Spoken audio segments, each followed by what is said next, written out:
1848년 공산당 선언을 인쇄하던 중에 혁명이 일어났어요. 그 혁명을 알고 공산당 선언을 쓴 건 알았죠. 그 정세가 엄중하기 때문에 공산주의자 동맹을 만들었고 그 선언을 썼어요. 무슨 말이냐면 이제 혁명을 항상 준비하고 있었던 거야. 항상 준비하고 있었기 때문에 그 혁명이 일어난 거라는 거예요. 그래서 혁명을 뭐 점쟁이처럼 예측한 건 아니에요. 예측하지 못한 혁명이 발발했어요. 이 혁명이 발발한 이유는 지난번에 얘기했죠.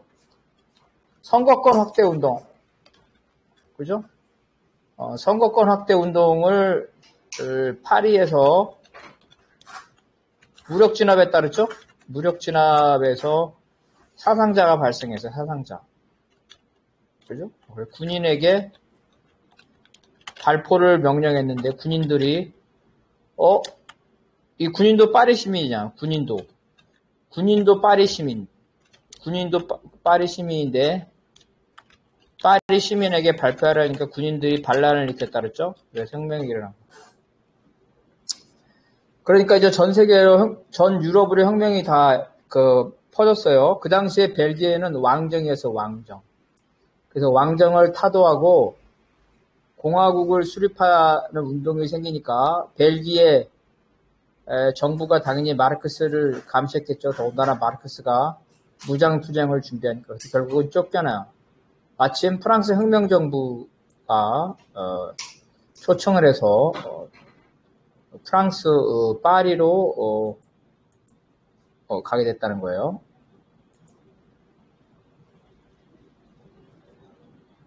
자, 읽어봅시다. 공산주의자 동맹 중앙위원회는 마르크스가 파리로 떠나기 직전에 파리로 동맹으로 본부를 옮길 것을 결정하였다. 또한 중앙위원회는 파리에서 중앙위원회를 조직하는 모든 권한을 마르크스에게 부여하였다. 1848년 3월 5일 마르크스가 파리에 도착한 후 다음날 공산주의자 동맹 런던 집행본부는 마르크스에게 파리로 옮겨졌다. 파리에서의 모든 조직적 권한은 공산주의자 동맹 중앙위원회 의장이 마르크스에게 위임되었다. 그리고 이제 공산주의자 동맹이 런던에 본부가 있었죠. 런던에 본부가 있었는데 이제 혁명정부가 파리에 생겼잖아요. 혁명이 파리에서 일어나니까 파리로 옮긴 거고, 그 다음에 마르크스가 공산주의자 동맹의 강령을 작성했죠. 여러분, 당의 강령은 아무나 작성하는 거 아니죠. 당의 지도부만 할 수 있어서 마르크스가 드디어 공산주의자 동맹 중앙위원회 의장, 공산주의자 동맹의 최고 지도자가 됐다는 거예요. 그래서 모든 권한이 파리에 있는 막스에게 넘어갔다 이런 거예요. 그래서 파리로 가서 혁명정부의 환영을 받았겠죠. 근데 혁명정부의 환영을 받으면서 잘 먹고 혁명을 축하하고 그런 게 아니라는 거죠. 자기 독일 혁명을 위해서 파리에서 잠시 머무른 다음에 다시 독일로 들어가서 독일 혁명으로 하러 갔다는 거죠.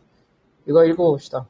공산주의자 동맹뿐만 아니라 파리에 모인 각국의 망명자들은 유럽 각 지역의 혁명을 확산하기 위해 노력하였다. 마르크스는 파리의 생테니 거리에 있는 카페 피카드에서 자신의 동지들과 함께 프랑스 혁명을 토론하고 독일 혁명을 구상하였다.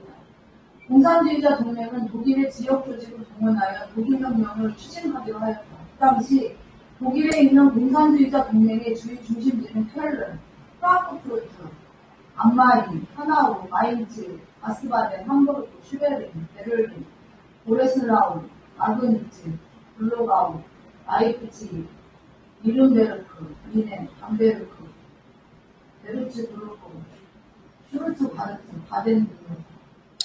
그래서 유럽 혁명이 일어나니까 각국에 있는 사람들이, 망명자들이 다 파리 혁명정부에 모여들었죠. 그래서 처음에 토론을 한 거야. 야, 우리가 지금 이제 프랑스에서는 혁명이 일어났는데 다른 지역에 어떻게 하면 우리가 혁명을 할 것이냐고 토론을 딱 한 거야. 토론을 한 결과, 야, 우리 공산주의자 동맹은 독일에 지역 조직이 많잖아. 얼마나 많어? 이렇게 많다는 거야, 지역 조직이. 아, 그래. 그러면 우리가 여기 있을 것이 아니라 독일로 돌아가서 각자의 자기 지역으로 가서 거기 있는 민중들을 조직해서 혁명을 하자. 이렇게 결정을 한 거야. 그래서 독일로 돌아가기로 결정을 한 거예요. 자, 그 다음 읽어봅시다.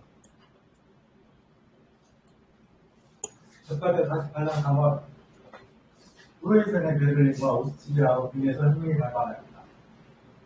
이에 공산주의자 동맹과 마르크스는 공산당 선언의 내용들을 당시 도대운동의 상황에 맞게 구체화하고자 하였다.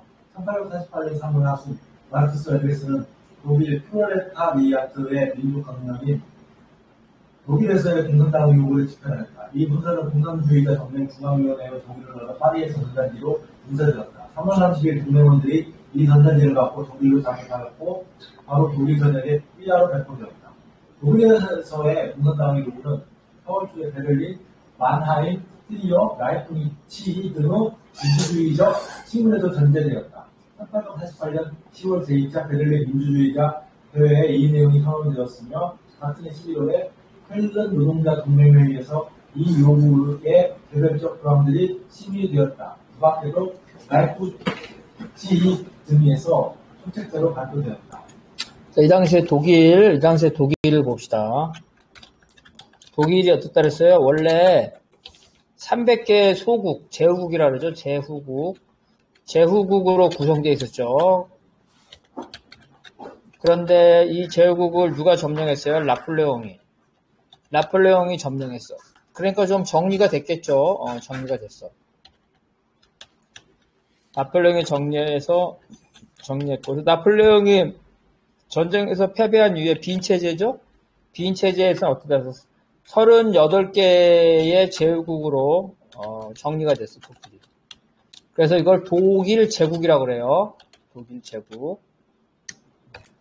그래서 이 독일 제국에서는 가장 38개에서 가장 큰 나라가 어디냐면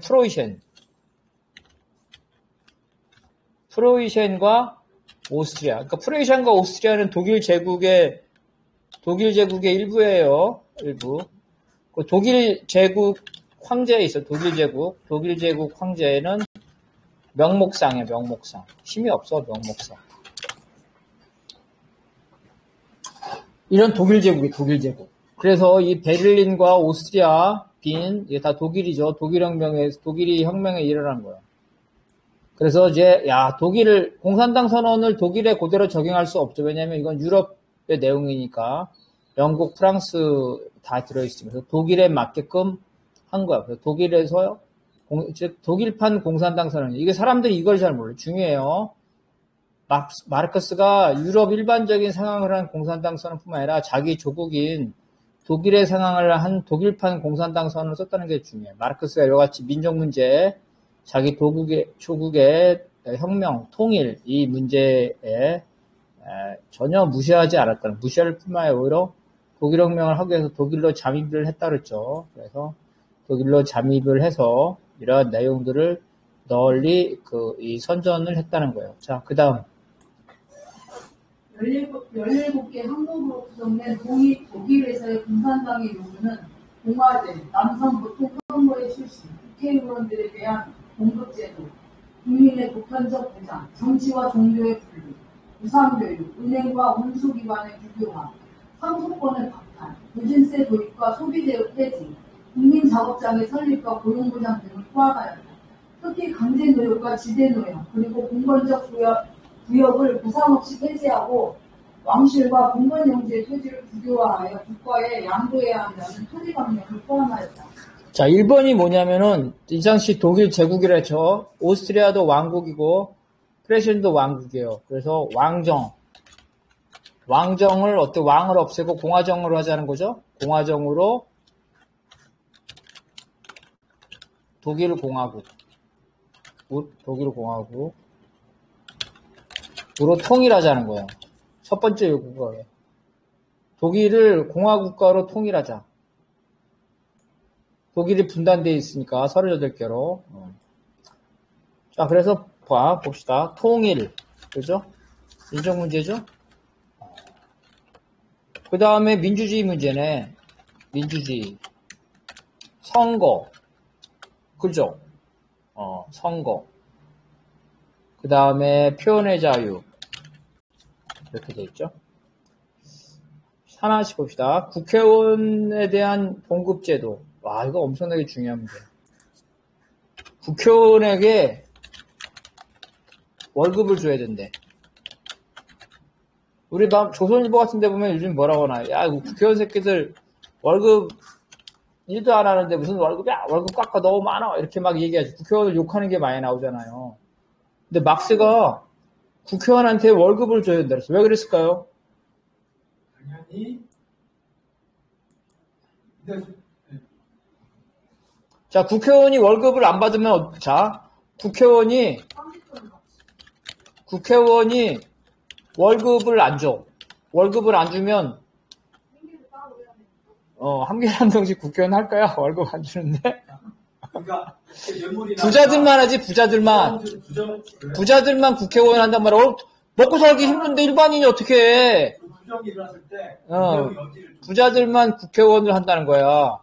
월급을 안 주면. 그래서 민중들이 국회의원 하려면 어때? 민중들이 국회의원 하려면 월급을 받아야 되죠. 그래서 월급이 필요한 거야. 다만 이 월급을 어느 정도 줄 것이냐지. 어느 정도. 어느 정도 줄 것이냐인데 한국에는 월급이 뭐 1,300만 원이라나? 그죠? 월급이 1,300만 원이고 기타 급여까지 합치면은 중소기업이야, 중소기업. 그죠? 정식 비서관이 9명인가 그래. 비공식 비서관 사무실 위집이 차량하면은 중소기업에 너무 많이 주죠. 파리꼬밈이죠? 노동자 국가. 파리꼬밈에서는 국회의원한테 월급을 얼마 줬을까? 노동자 평균임금. 응? 노동자 평균임금 줬다는 거야. 우리 노동자 평균임금이 얼마일까? 한국에서. 한 300만 원 될까? 300만 원 정도.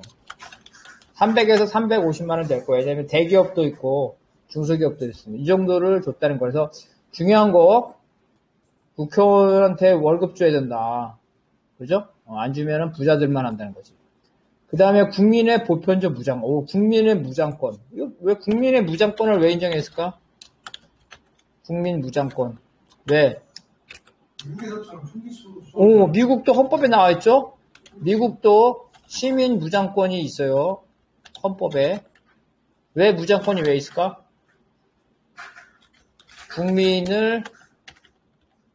국민을 탄압하는 국가를 무력으로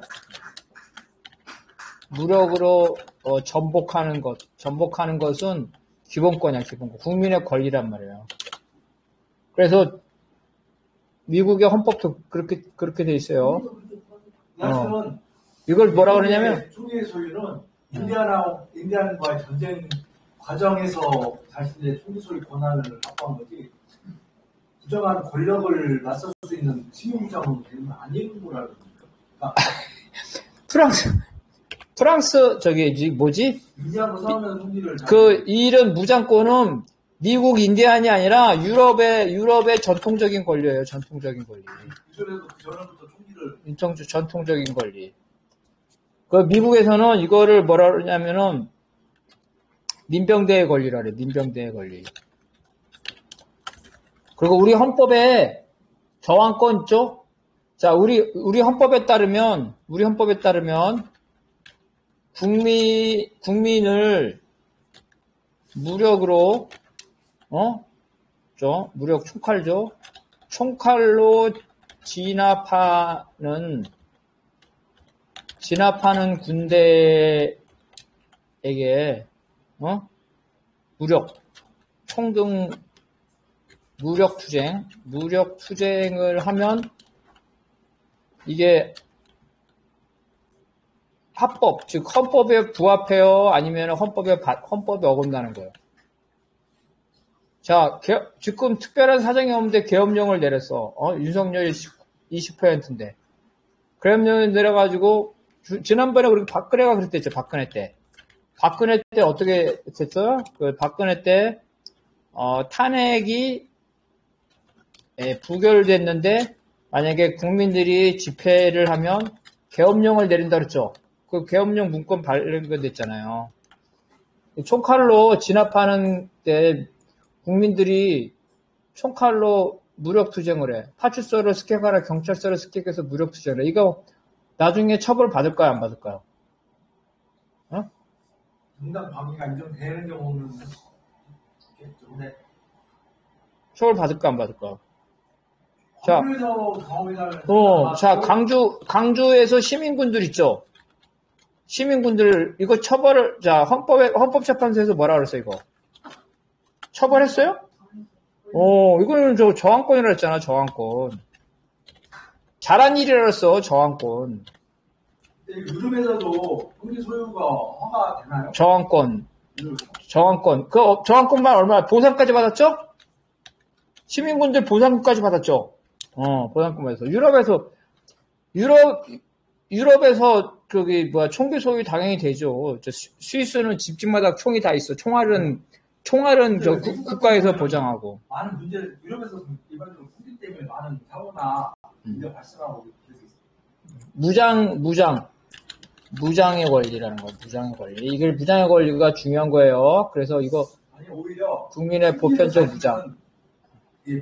또 사고가 많이 발생하거나, 그것을 잘못 사용할 수 있어요. 스위스에서는 총기 사고 안 난대요. 총알을, 총만 가지고 있대. 그래서 비상사태 때는 총알을 국가에서 준대. 총알이 없대. 총은 있대. 총이 일상적으로 사람들이 자, 그 다음. 정치, 경제, 분리령 다 하는 거죠. 무상교육 있네. 그죠? 그 다음에 공공기관의 국유화 다 있네. 우리가 하는 거죠. 1848년. 상속권 박탈. 금수저, 흡수저, 필요 없죠. 누진세는 뭐야? 돈 많이 버는 놈 세금을 많이 내라는 얘기지. 야, 다 어려운 소비세 폐지. 소비세를 왜 폐지해? 소비세를 왜 폐지해야 될까요? 소비세는 뭐냐면 이런 거야. 소주 한 병에 세금이 얼마일까? 40%? 그래, 소주 한 병에, 자, 300원이라고 하자, 세금이. 이게 소비세라는 거예요. 맥주는 더 비싸. 맥주 한 병에, 예를 들어서 이거는 500원이라 하자. 왜 근데 이 소비세를 폐지하자고 주장할까요?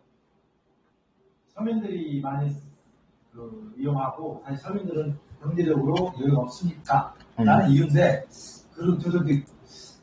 이거 공감하면서 조금은 더 아직 좀 이게 이제 부가가치세라 그래. 부가가치세라 그래요. 우리 부가가치세. 왜 이게 문제가 되냐면, 자, 부자에게 맥주 한 잔 먹을 때 500원은 무시죠. 그죠? 근데 어때요? 빈자에게 500원은 어때요?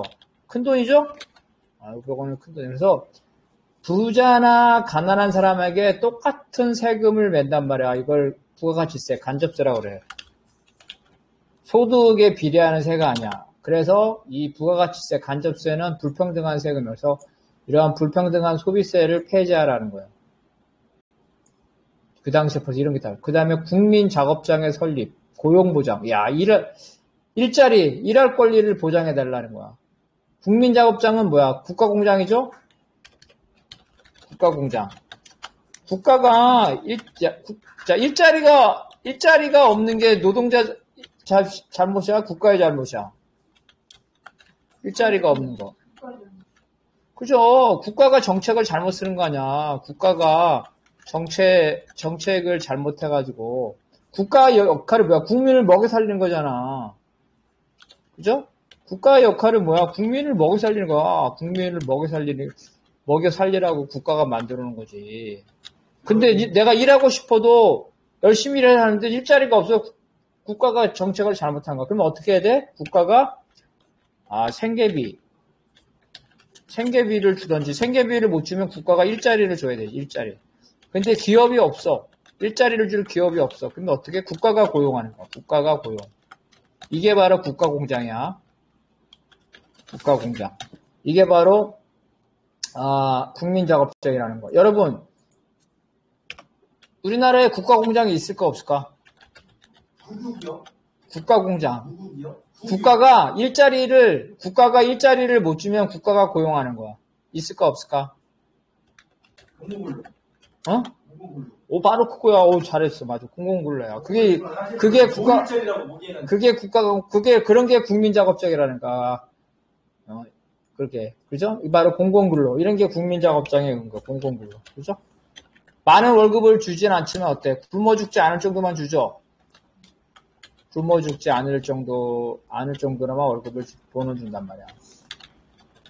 이게 국가공장이라는 거예요. 그래서 일자리를 못 주면 국민을 먹여 살리라는 거야. 국가가 하는 일은 국민을 먹여 살리러 국가가 있는 거지. 그 다음에 봉건제도는 다 폐지해야 된다는 거죠. 봉건제도 폐지. 토지국유화. 토지국유화. 중국이 토지국유화죠. 토지국유화. 그러면 뭐 공산주의지만 토지국유화는 아니죠. 임시정부. 우리 임시정부. 상해 임시정부도 토지국유화예요. 상해 임시정부. 토지국유화. 자, 그 다음 이거 읽어봅시다. 이러한 요구는 부르주아 민주주의 혁명 과정에서 프롤레타리아가 취해야 할 구체적 감정이었다. 또한 이것은 프롤레타리아 혁명의 기초가 되는 것들입니다. 마르크스는 이러한 민주주의 주체이 사회주의 혁명에 위한 요구를 착수한다고 말한다. 공산주의자 동맹은 이러한 강령이 프롤레타리아 뿐만 아니라 소부르주아와 소노민의 이익을 위한 것임을 분명히 합니다. 그 밖에도 마르크스와 엥겔스는 정치 경제적으로 비말된 독일의 통일이야말로 혁명의 주요 관례라고 봅니다. 네. 뭐 부르주아 민주주의가 다 나쁜 게 아니죠, 그죠? 좋은 것도 있죠. 좋은 것도 있어. 표현의 자유 얼마나 좋아, 표현의 자유. 표현의 자유. 집회의 자유 이런 거 다 좋죠. 이런 것들을 요구를 하는 거예요. 집회의 자유, 표현의 자유 있으니까 노동자들이 데모할 수 있잖아. 그죠? 데모를 할 수 있다는 거. 그래서 이러한 것들은 노동자에게도 좋고 농민에게도 좋고 그 다음에 소부르주아들에도 소부르주아? 가난한 시민들이 어때? 재벌을 욕하죠? 재벌을 비판할 자유 이런 걸 보장합니다. 그 다음에 아까 말한 것처럼 독일 통일을 혁명의 주요 과제. 그래서 막스주의자들은 민족 문제에 관심이 없었다. 막스주의자들은 민족 문제는 관여 안 한다. 이거 잘못된 거라 그랬죠. 아주 잘못된 거. 자, 그 다음. 마르크스는 독일 혁명에 결합하기 위해 1848년 4월 첫째 주에 켈른으로 갔다. 공산주의자 동맹의 중앙위원들을 포함하여 동맹에 종주하는 1,400명의 노동자들이 독일로 잠입하였다. 공산주의자 동맹 중앙위원회는 마르크스가 켈른에 도착한 후 많은 일사들을 독일의 각 도시에 파견하였다. 일사에 따르면 그 당시 노동자들은 아직 대표의식에 눈뜨지 못하고 부르주아와 소부르주아의 영향 아래에 있었다. 반면 공산주의자 동맹은 회원수와 소규모에 불과해 조직이 빈약했고 그나마 구성원 대다수는 이데올로기적으로 수습하지 못하였다. 또한 공산주의자 동맹의 두 개의 공산당 선언에 발표된 이후 반공산주의 선전에 강화돼 공산주의자 동맹의 지방 활동이 극도로 방해받고 있었다. 그래서 많이 또 갔네. 공산주의자 300~400명이 독일로 갔다는 거예요. 주요한 도시에는 다 갔다 그랬죠. 아까 말한 것처럼. 그 다음에 이제 밀사를 보내가지고 각 지역의 상황을 파악을 다 한 거예요. 그러니까 아직 산업혁명이 독일에서 본격화되지 않았기 때문에 노동자들이 계급 실기에 눈뜨지 못했다는 거예요. 그래서 동네 유지들이죠. 동네 유지들 영향 안에 있었다는 거죠. 그래도 야, 우리 사장님이 착한 사람이야. 우리 저기 해성운수 사장님 착해. 저희 태평양 운수하고 해성운수하고 경쟁하니까 사장님도 먹고 살아야 되니까 어쩔 수 없이 그런 거지. 원래 착한 사람이야. 이렇게 된 거죠. 사장님도 알고 보면 불쌍해. 이런 식으로 얘기하고 있다는 거야. 노동자들이. 네. 그래서 역사적으로 이제 좀 그런 게 이제는 어느 시대에 아까 말했잖아요. 첫 시대는 1800년도에 유럽이었었고 해방후에 이제 그때 그 상황. 또 지금에서는 우리가 어떤 방법을 택하냐는 일단 생각해요. 그렇지. 지금하고 그렇지. 옛날하고 지금하고는 다르죠. 당연히 다르고. 당시 이제 주로 이제 러시아 혁명에서 그리스 정교 같은 경우에 종교인들은 폭력도 사람에 대해서 막 그렇게 하는 데는 그게 있었으니까 그거에 대해서 동조하지 못했던 것이었었고, 하여튼 그게 소련만 해체가갔을지 모르고, 또 하나 뭐냐면은 이것이 이제 어떻게 보면 민주주의가 항상 중요한 건 뭐냐면은 이게 빼앗는 형식이 되면 언젠가 반발이 일어난다는 거예요. 아까 전에 얘기한 버스 쪽에서도 지금 집단 행동들을 하는 행동이 부분적으로 많이 보이는 거거든요. 그러니까 형태로서 보이는 거는 결국에는 공영제에 대해서 반발이 이게 그런 것을 잘 민주적으로 합의해서 하는 사실은 저희가 뭐 뼈 네, 됐어요. 거기까지. 그래. 잘 합의해서 해야 돼. 당연하죠. 네. 자, 우리 진행해야 되니까, 자, 1분 지나면 안 돼. 우리 1분 안에 끝내야 되는 거예요. 그래서 이제, 아직까지는 그 노동자들이 대금이 형성되지 못했고, 이데올로기도 성숙되지 못했다는 거죠. 그래서, 생각보다, 활발하게 혁명활동이 독일에서 되지 못했다. 이 얘기예요. 자, 그 다음, 이거 봅시다. 공산주의자 동맹의 지도부가 독일에 들어갔을 때 프로이센의 베를린, 루츠아의 빈 등 독일의 각 지역은 이미 혁명의 절정에 있었기 때문에 동맹의 지방 조직들은 점차 혁명의 파도에 쏠리었다. 지방 조직들은 대중적인 혁명활동에 매몰 잠겼어 혁명 결사 조직으로서 조직 비율을 점차 상실해갔다. 더구나 공산주의자 동맹 현우 타브르산이 해외에 망명해 있다가 독일 혁명 직후 독일로 돌아가 중앙위원회와 연락이 끊어졌다. 멸망이 붕괴되면서 명원들이 동맹에 가입하고 있었던 반도 대부분 흐지부지되었다. 동맹의 지방 조직이 당국 단합에 효과적으로 대응하지 못해 와야 되었다. 네, 봅시다. 자, 여기서 이 말은 뭐냐면 공산주의자 동맹이 혁명을 만들어낸 게 아니죠. 자주적으로. 공산주의자 동맹이 예상하지 못한 혁명이 일어난 거라서 혁명이 이미 일어나고 독일에서 혁명이 이미 활발할 때 뒤차 타고 거기에 결합한 거. 그러니까 어때요? 혁명을 주체적으로 한 게 아니라 이미 기존에 일어난 혁명에 휩쓸려 간다는 거예요. 수동적으로 끌려갔다는 거야. 왜? 자기들이 혁명을 만든 게 아니기 때문에. 이미 혁명의 절정에 있을 때 거기 했기 때문에 이미 거기 마을 사람들이 뭐 동네 사람들이 다 혁명하고 있을 때 거기 가가지고 갑자기 해외에서 십몇 년 동안 이 사람이 와가지고 야 이렇게 해야 된다 저렇게 해야 된다 말빨이 안 먹히죠. 그걸 말하는 거예요. 이게 혁명의 파도 그죠? 전체적인 분위기에 휩쓸려 갔다는 수동적이 됐다는 거죠. 수동적이 되고 이제 대중들하고 혁명 대중하고 어울리다 보니까 비밀 결사 조직인 조직 규율도 안 돼. 여러분 조직에서 가장 중요한 게 뭘까요? 제1번 중앙집권제에서 제일 중요한 제1번이 보고 의무. 조직의 중앙에다가 보고를 하는 게 첫 번째, 제일 중요해요. 가장 예비죠. 보고가 안 되면 아무것도 안 되는 거야. 보고가 안 된다는 거야, 보고가.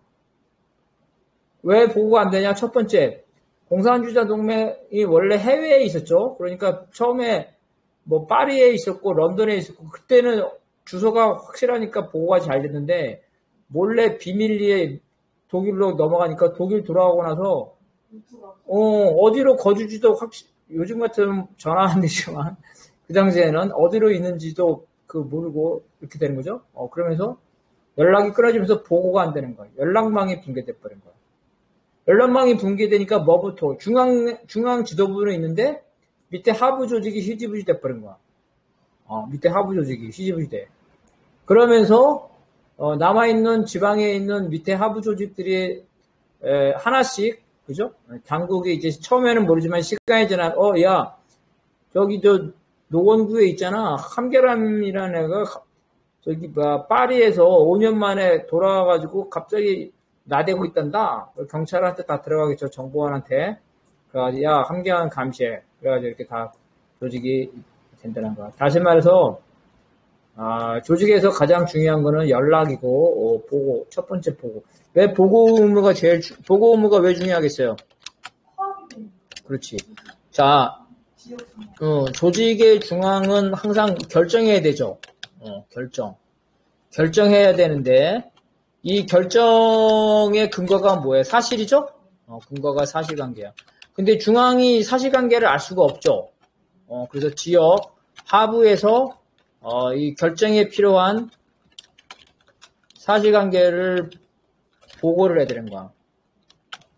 제일 중요해. 그래서 중앙의 지도부의 가장 큰 역할은 뭐냐면은 이 사실, 보고서에 있는 거야, 보고서. 보고서를 읽고, 그죠? 보고서를 읽고, 현장에 답사한 거죠? 현장에 답사. 야, 모든 현장에 다 갈 수가 없지. 야, 이 보고서를 읽어보니까, 야, 이거 마포는 혁명을당이 별로 가능성이 없고, 함께하면 열심히 해가지고, 노원에서는 혁명이 상당히 높은 수준이다. 우리 노원에 현장에 한번 가보자. 그래서 가는 거죠. 그래서, 보고가 제일 중요하다는 거. 여러분, 조직활동을 하면은 보고해야 돼. 보고 안 하면은 꽝이야, 꽝.